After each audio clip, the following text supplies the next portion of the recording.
Hey everybody, welcome. Welcome to the show. This is another rousing episode of the Shit Hit the Fan Report. And my name is Chuck. I'll be your host for this evening, this episode, whatever you want to call it.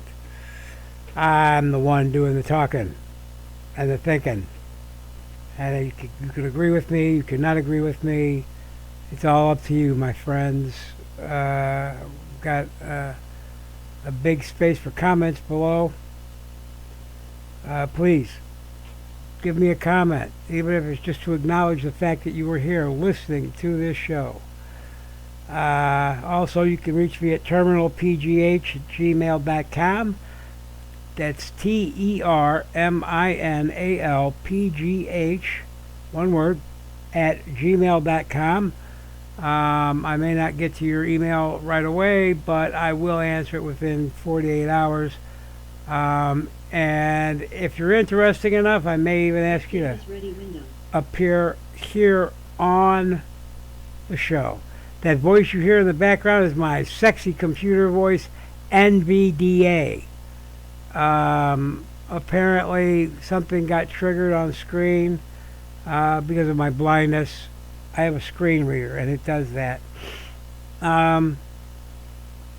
So anyway, I want to discuss today about COVID-19 and the dire warnings that are now coming out into the news.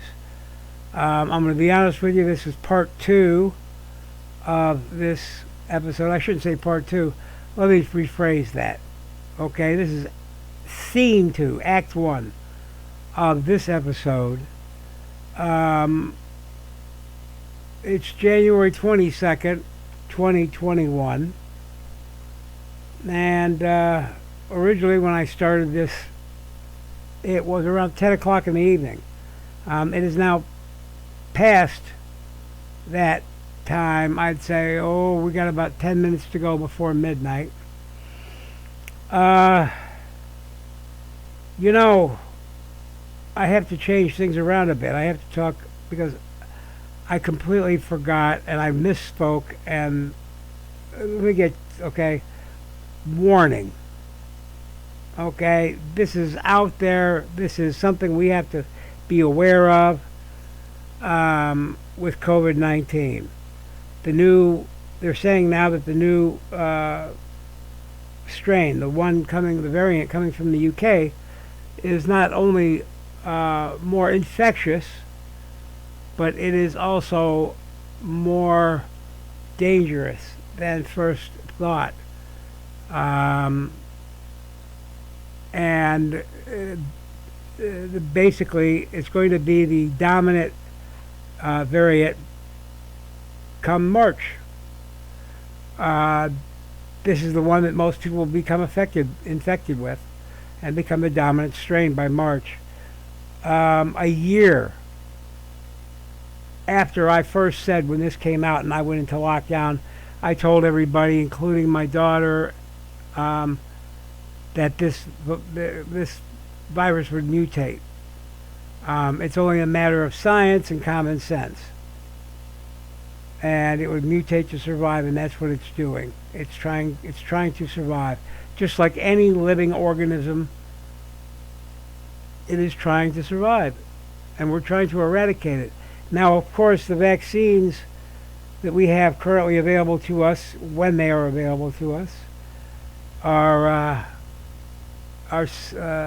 able to do the job, so far as we know, to protect us against that. But what we're seeing, and they're saying that it should cover the UK variant, but they're also saying this: the new strain that is coming from South Africa, okay, has been is mutated to where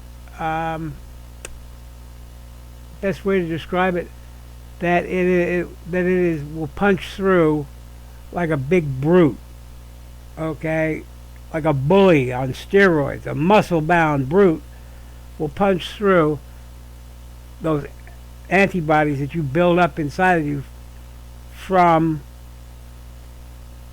the vaccination or from having COVID before, and you could get COVID-19 again. Also equally dangerous. Okay, so we have to watch ourselves, people.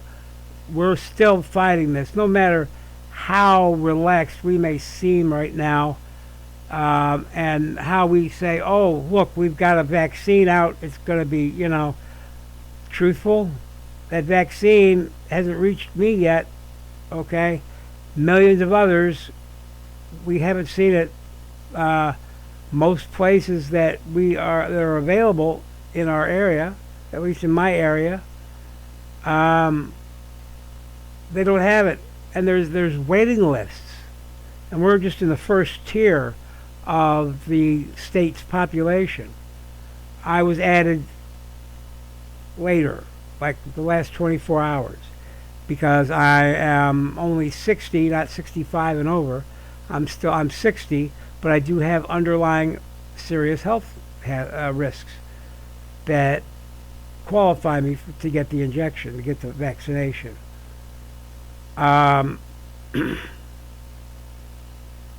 Unfortunately, the previous government that sat in office there at Washington, D.C., they left it up to the individual states.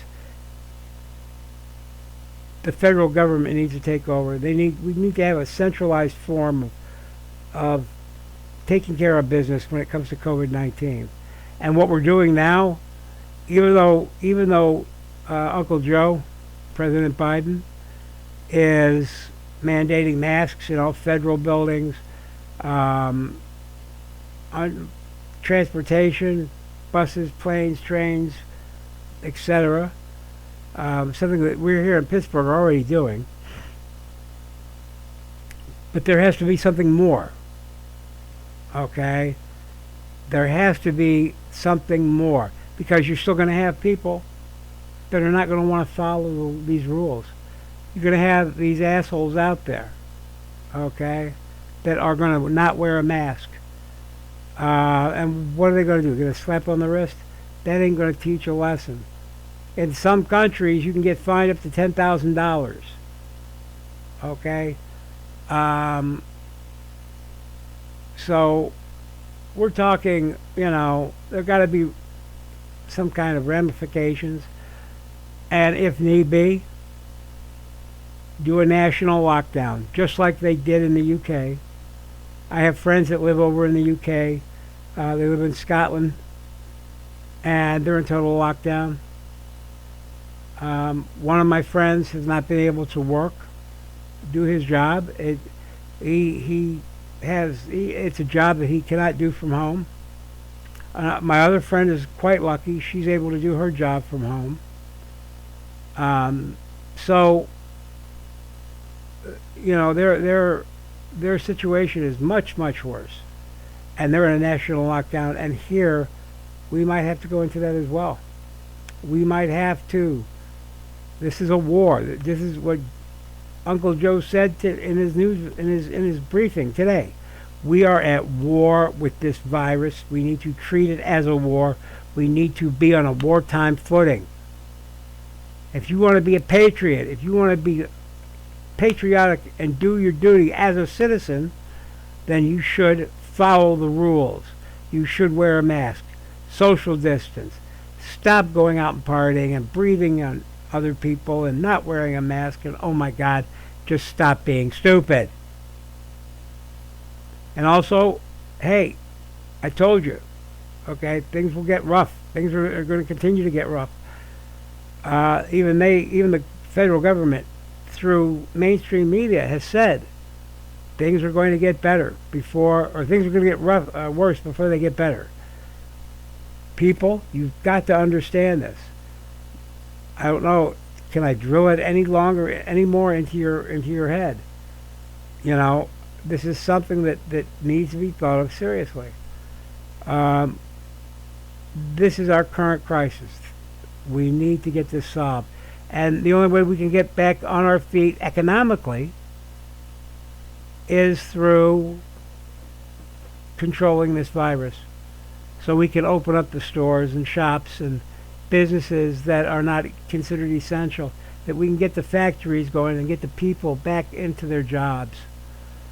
I don't know, we've got people out there starving to death. We've got people out there worrying about where they're going to sleep at that night. They've never had to deal with homelessness. They've never had to deal with hunger. I feel sorry for them.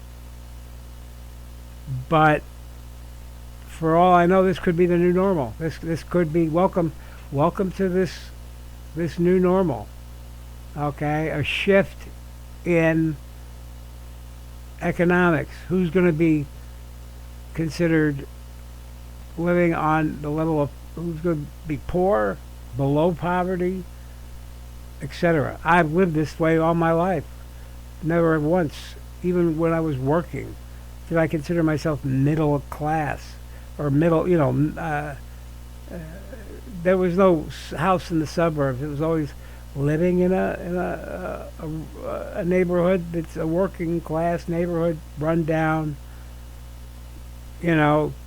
Fighting on public transportation to get home from work, making the minimum wage.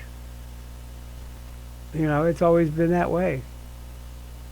I don't know one difference from another, what it's like, but I know what it's like to be homeless. I know what it's like to go hungry. Okay, and there are other people now that are finding this to be their new reality.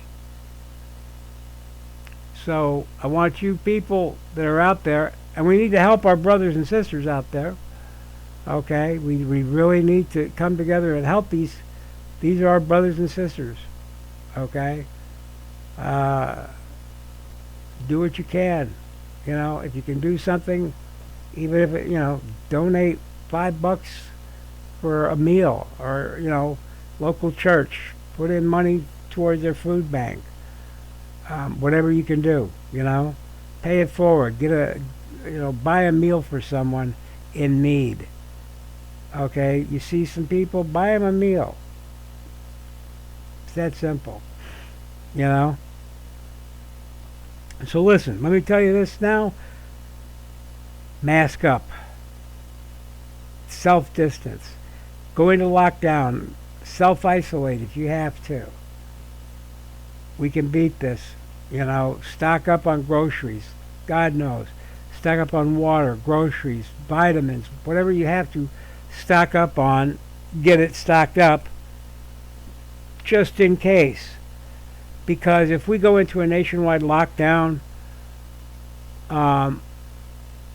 it's going to be even more difficult, I think, to get a lot of things. People are going to start to hoard. Again, already we're seeing shortages, still shortages, because of the lack of factories and companies out there that are actually on the job. So we're going to see worse times ahead. So let's get smart, people. Beans, rice, water, ramen, ravioli in a can, beef stew in a can, chili in a can. Get packaged pastas and sauces and sauce mixes, and do what you got to do, my friends. Okay? But make sure you got what you need. And remember, rule of thumb, one person, for every one person, you should have at least, I would say 3 gallons of water per day. Minimum, I guess we could survive off of a gallon if we have to. Just for drinking. Okay? So let's make sure we stay in certain guidelines. Let's make sure it doesn't matter what the fuck it looks like. Okay, lined up against your walls in your basement or in your living room or dining room. Okay, hell, I don't care what people think about it. I got water stashed under my bed. Okay, so I'm gonna hopefully be okay for a while if shit happens. And I'm going out shopping next week anyway for other shit. So I gotta pick up some other stuff. So listen, let me let you go. Have a nice day, everybody. Sorry I bored you to death towards the end here. Warning: stay vigilant. Stay one step ahead of this virus. I'm hoping that we all make it out of it in one piece. God knows. Okay? And don't do anything I would do, because if you do, you'll need to go to the hospital and get a shot.